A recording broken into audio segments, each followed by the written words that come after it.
I'm Sherry. Welcome to Stories. This week, I'm reading Merry Christmas by Stephen Leacock. Stephen Leacock was born in the UK in 1869. When he was 6, his family moved to Ontario, Canada, where they lived on a farm on Lake Simcoe. The farm failed, but the family survived by money sent from Stephen's wealthy grandfather. Leacock's father was an alcoholic and left his mother. However, his grandfather helped him and his brothers enroll in an elite private school in Toronto, where he was at the top of his class. He started writing short pieces of humor and fiction to supplement his income. He became very popular worldwide. In fact, it was said that in 1911, more people had heard of Stephen Leacock than Canada. Between 1915 and 1925, he was the most popular humorist in the English-speaking world. Comedian Jack Benny was introduced to Leacock's work by Groucho Marx, and Benny never understood why Leacock's work was no longer well known in the U.S. Leacock married in 1900 and had one son. He died from throat cancer in 1944 in Toronto. Merry Christmas by Stephen Leacock was published on January 1st, 1914, just days after the world had been stunned by the Christmas Truce between British and German soldiers along the Western Front on Christmas Eve. The Germans had started to sing Christmas carols, and some of the Brits had joined in. Peace broke out between the two sides. Soldiers shook hands and shared wine, tobacco, and stories on that frigid Christmas Eve. Leacock wrote this story about a writer who is trying to write a Christmas story but doesn't feel the Christmas spirit, especially during this time of war.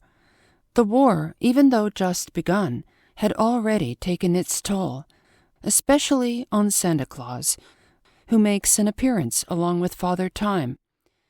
Santa is down, but towards the end of the story, it's clear that the human spirit is resilient and can and does come back from hardship. And now, without further ado, here is Merry Christmas by Stephen Butler Leacock. "My dear young friend," said Father Time, as he laid his hand gently upon my shoulder, "you are entirely wrong." Then I looked up over my shoulder from the table at which I was sitting, and I saw him. But I had known, or felt for at least the last half hour, that he was standing somewhere near me. You have had, I do not doubt, good reader, more than once that strange, uncanny feeling that there is someone unseen standing beside you, in a darkened room, let us say, with a dying fire, when the night has grown late, and the October wind sounds low outside, and when, through the thin curtain that we call reality, the unseen world starts for a moment clear upon our dreaming sense. You have had it? Yes, I know you have. Never mind telling me about it. Stop. I don't want to hear about that strange presentiment you had the night your Aunt Eliza broke her leg. Don't let's bother with your experience. I want to tell mine." "You are quite mistaken, my dear young friend," repeated Father Time. "Quite wrong." "Young friend?" I said, my mind, as one's mind is apt to in such a case, running to an unimportant detail. "Why do you call me young?" "Your pardon," he answered gently. He had a gentle way with him, had Father Time. "The fault is in my failing eyes. I took you at first sight for something under 100. "Under 100? I expostulated. "Well, I should think so." "Your pardon again," said Time. "The fault is in my failing memory. I forgot. You seldom pass that nowadays, do you? Your life is very short of late." I heard him breathe a wistful, hollow sigh. Very ancient and dim he seemed, as he stood beside me. But I did not turn to look upon him. I had no need to.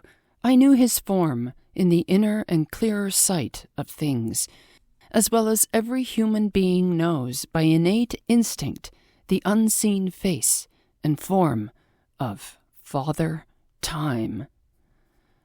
I could hear him murmuring beside me, "Short, short, your life is short," till the sound of it seemed to mingle with the measured ticking of a clock somewhere in the silent house.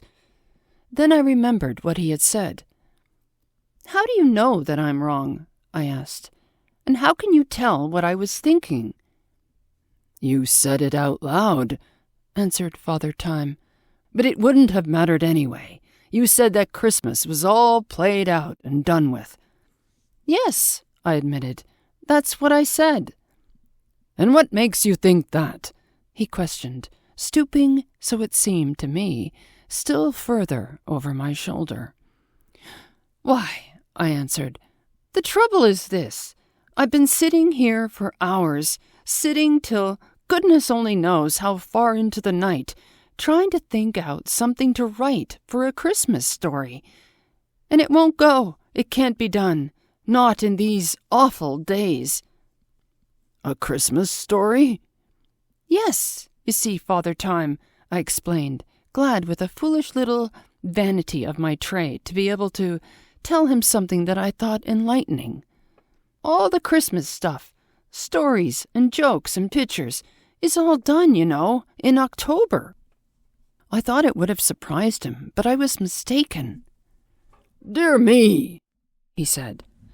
"Not till October. What a rush!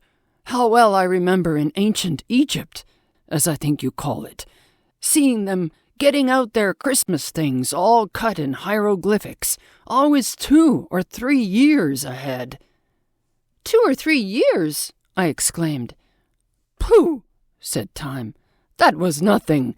Why, in Babylon they used to get their Christmas jokes ready, all baked in clay, a whole solar eclipse ahead of Christmas. They said, I think, that the public preferred them so." "Egypt?" I said. "Babylon? But surely, Father Time, there was no Christmas in those days. I thought—" "My dear boy," he interrupted gravely, "don't you know that there has always been Christmas?" I was silent. Father Time had moved across the room and stood beside the fireplace, leaning on the mantelpiece. The little wreaths of smoke from the fading fire seemed to mingle with his shadowy outline. "Well," he said presently, "what is it that is wrong with Christmas?" I was silent. "Why," I answered, "all the romance, the joy, the beauty of it has gone, crushed and killed by the greed of commerce and the horrors of war. I'm not, as you thought I was, 100 years old, but I can conjure up, as anybody can, a picture of Christmas in the good old days of 100 years ago. The quaint old-fashioned houses, standing deep among the evergreens, with the light twinkling from the windows on the snow, the warmth and comfort within, the great fire roaring on the hearth, the merry guests grouped about its blaze, and the little children with their eyes dancing in the Christmas firelight, waiting for Father Christmas in his fine mummery of red and white and cotton wool to hand the presents from the Yuletide tree. I can see it," I added, "as if it were yesterday." "It was but yesterday," said Father Time, and his voice seemed to soften with the memory of bygone years. "I remember it well." "Ah," I continued, "that was Christmas indeed. Give me back such days as those, with the good old cheer, the old stagecoaches and the gabled inns, and the warm red wine, the snapdragon, and the Christmas tree, and I'll believe again in Christmas, yes, in Father Christmas himself." "Believe in him?" said Time quietly. "You may well do that. He happens to be standing outside in the street at this moment." Outside?" I exclaimed. "Why don't he come in?" "He's afraid to," said Father Time.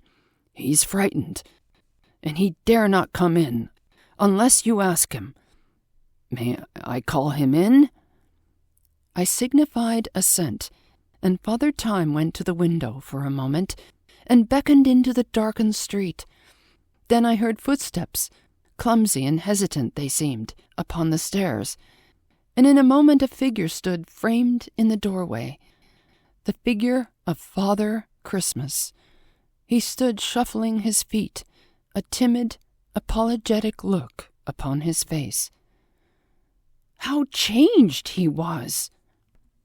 I had known in my mind's eye from childhood up the face and form of Father Christmas, as well as that of Old Time himself. Everybody knows, or once knew him, a jolly little rounded man with a great muffler wound about him, a packet of toys upon his back, and with such merry twinkling eyes and rosy cheeks as are only given by the touch of the driving snow and the rude fun of the north wind. Why, there was once a time not yet so long ago when the very sound of his sleigh bells sent the blood running warm to the heart. But now, how changed! All draggled with the mud and rain he stood, as if no house had sheltered him these 3 years past. His old red jersey was tattered in a dozen places, his muffler frayed and raveled. The bundle of toys that he dragged with him in a net seemed wet and worn till the cardboard boxes gaped asunder. There were boxes among them, I vow, that he must have been carrying these past 3 years. But most of all, I noted the change that had come over the face of Father Christmas. The old brave look of cheery confidence was gone. The smile that had beamed responsive to the laughing eyes of countless children around unnumbered Christmas trees was there no more, and in the place of it there showed a look of timid apology, of apprehensiveness, as of one who has asked in vain the warmth and shelter of a human home. Such a look as the harsh cruelty of this world has stamped upon the faces of its outcasts. So stood Father Christmas, shuffling upon the threshold, fumbling his poor, tattered hat in his hand. "Shall I come in?" he said, his eyes appealingly on Father Time. "Come," said Time. He turned to speak to me. "Your room is dark. Turn up the lights. He's used to light, bright light, and plenty of it. The dark has frightened him these 3 years past." I turned up the lights, and the bright glare revealed all the more cruelly the tattered figure before us. Father Christmas advanced a timid step across the floor. Then he paused, as if in sudden fear. "Is the floor mined?" he said. "No, no," said Time soothingly, and to me he added in a murmured whisper, "He's afraid. He was blown up in a mine in no man's land between the trenches at Christmas time in 1914. It broke his nerve." May I put my toys on that machine gun?" asked Father Christmas timidly. "It will help to keep them dry." "It's not a machine gun," said Time gently. "See, it's only a pile of books upon the sofa." And to me he whispered, "They turned a machine gun on him in the streets of Warsaw. He thinks he sees them everywhere since then." "It's all right, Father Christmas," I said, speaking as cheerily as I could, while I rose and stirred the fire into a blaze. "There are no machine guns here, and there are no mines. This is but the house of a poor writer." "Ah," said Father Christmas, lowering his tattered hat still further and attempting something of a humble bow. "A writer? Are you Hans Andersen, perhaps?" "Not quite," I answered. "But a great writer, I do not doubt," said the old man, with a humble courtesy that he had learned, it well may be, centuries ago in the Yuletide season of his northern home. "The world owes much to its great books. I carry some of the greatest with me, always. I have them here." He began fumbling among the limp and tattered packages that he carried. "Look, the house that Jack built. A marvelous deep thing, sir. And this, the Babes in the Wood. Will you take it, sir? A poor present, but a present still. Not so long ago I gave them in thousands every Christmas time. None seem to want them now." He looked appealingly towards Father Time, as the weak may look towards the strong, for help and guidance. "None want them now," he repeated, and I could see the tears start in his eyes. "Why is it so? Has the world forgotten its sympathy with the lost children wandering in the woods?" "All the world," I heard Time murmur with a sigh, "is wandering in the woods." But out loud he spoke to Father Christmas in cheery admonition. "Tut, tut, good Christmas," he said. "You must cheer up. Here, sir, here, sit in this chair, the biggest one, beside the fire. Let us stir it to a blaze. More wood, that's better. And listen, good old friend, to the wind outside. Almost a Christmas wind, is it not? Merry and boisterous enough for all the evil times it stirs among." Old Christmas seated himself beside the fire, his hands outstretched towards the flames. Something of his old-time cheeriness seemed to flicker across his features as he warmed himself at the blaze. "That's better," he murmured. "I was cold, sir, cold, chilled to the bone. Of old I never felt it so. No matter what the wind, the world seemed warm about me. Why is it not so now?" "You see," said Time, speaking low in a whisper for my ear only, "how sunk and broken he is. Will you not help?" "Gladly," I answered, "if I can."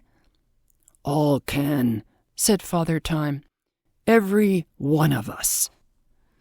In the meantime, Christmas had turned towards me a questioning eye, in which, however, there seemed to revive some little gleam of merriment.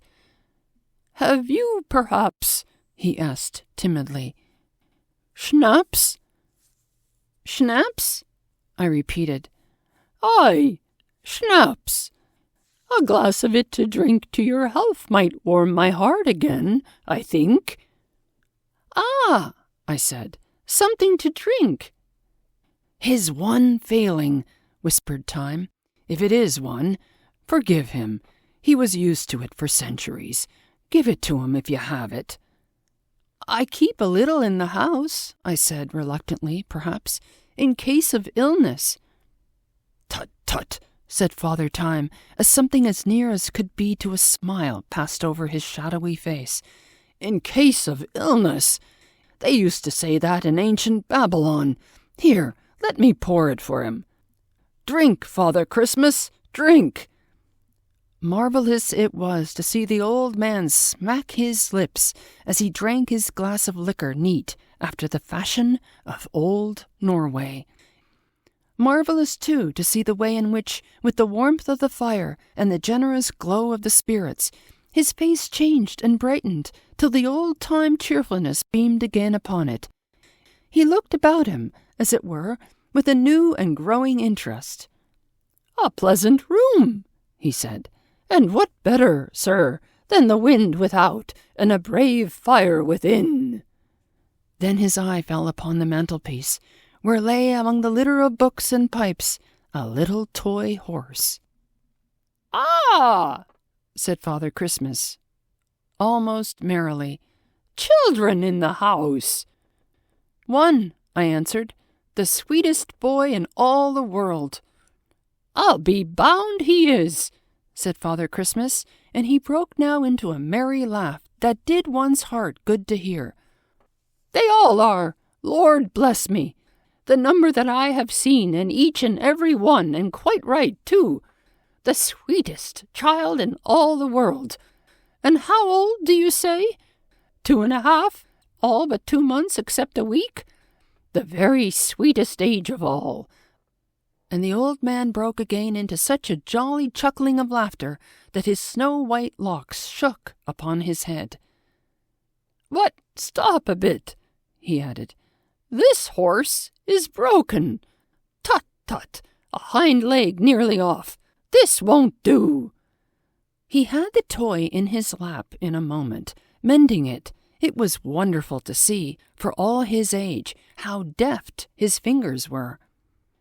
"Time," he said, and it was amusing to note that his voice had assumed almost an authoritative tone. "Reach me that piece of string. That's right. Here, hold your finger across the knot. There, now then, a bit of beeswax. What? No beeswax? Tut, tut, how ill-supplied your houses are today. How can you mend toys, sir, without beeswax? Still, it will stand up now." I tried to murmur my best thanks, but Father Christmas waved my gratitude aside. "Nonsense," he said. "That's nothing. That's my life. Perhaps the little boy would like a book, too. I have them here in the packet. Here, sir, Jack and the Beanstalk. Most profound thing.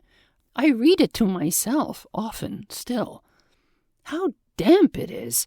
Pray, sir, will you let me dry my books before your fire?" "Only too willingly," I said. "How wet and torn they are!" Father Christmas had risen from his chair and was fumbling among his tattered packages, taking from his children's books, all limp and draggled from the rain and wind.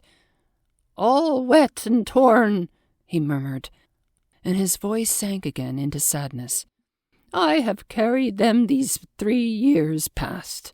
Look, these were for little children in Belgium and in Serbia.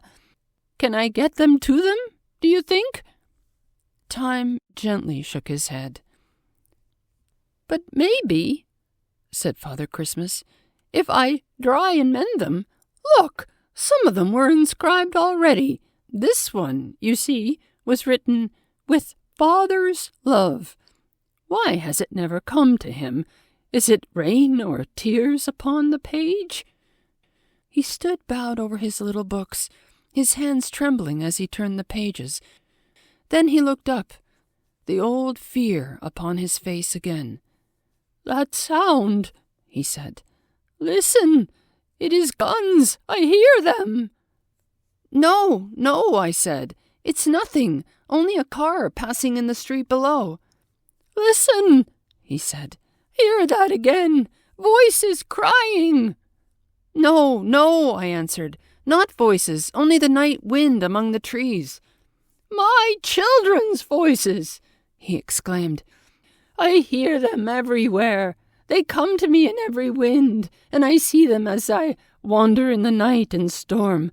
My children, torn and dying in the trenches, beaten into the ground. I hear them crying from the hospitals, each one to me, still as I knew him once, a little child. Time, time, he cried, reaching out his arms in appeal. Give me back my children.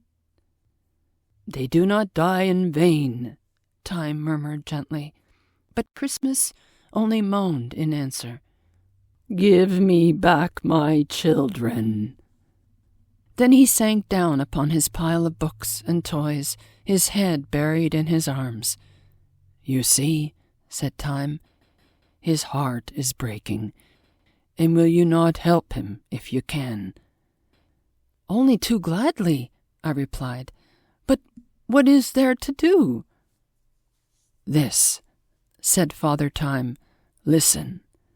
He stood before me, grave and solemn, a shadowy figure, but half seen though he was close beside me.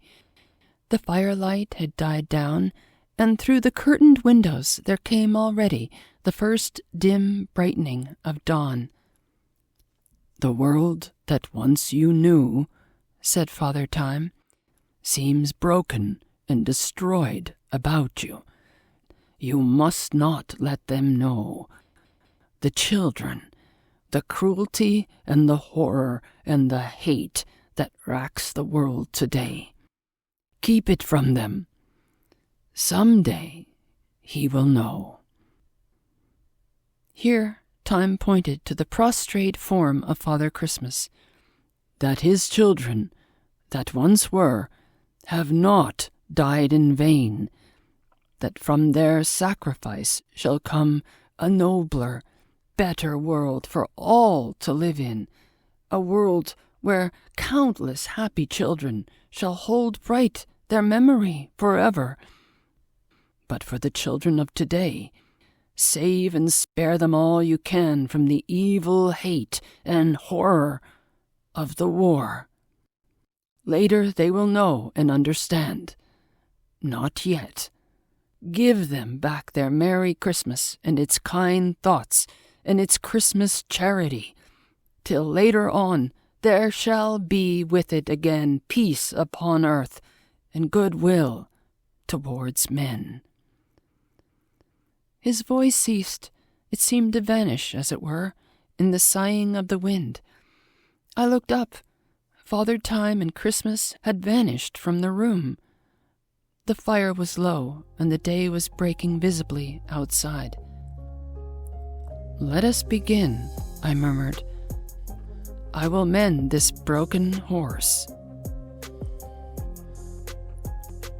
I hope you enjoyed Merry Christmas by Stephen Leacock.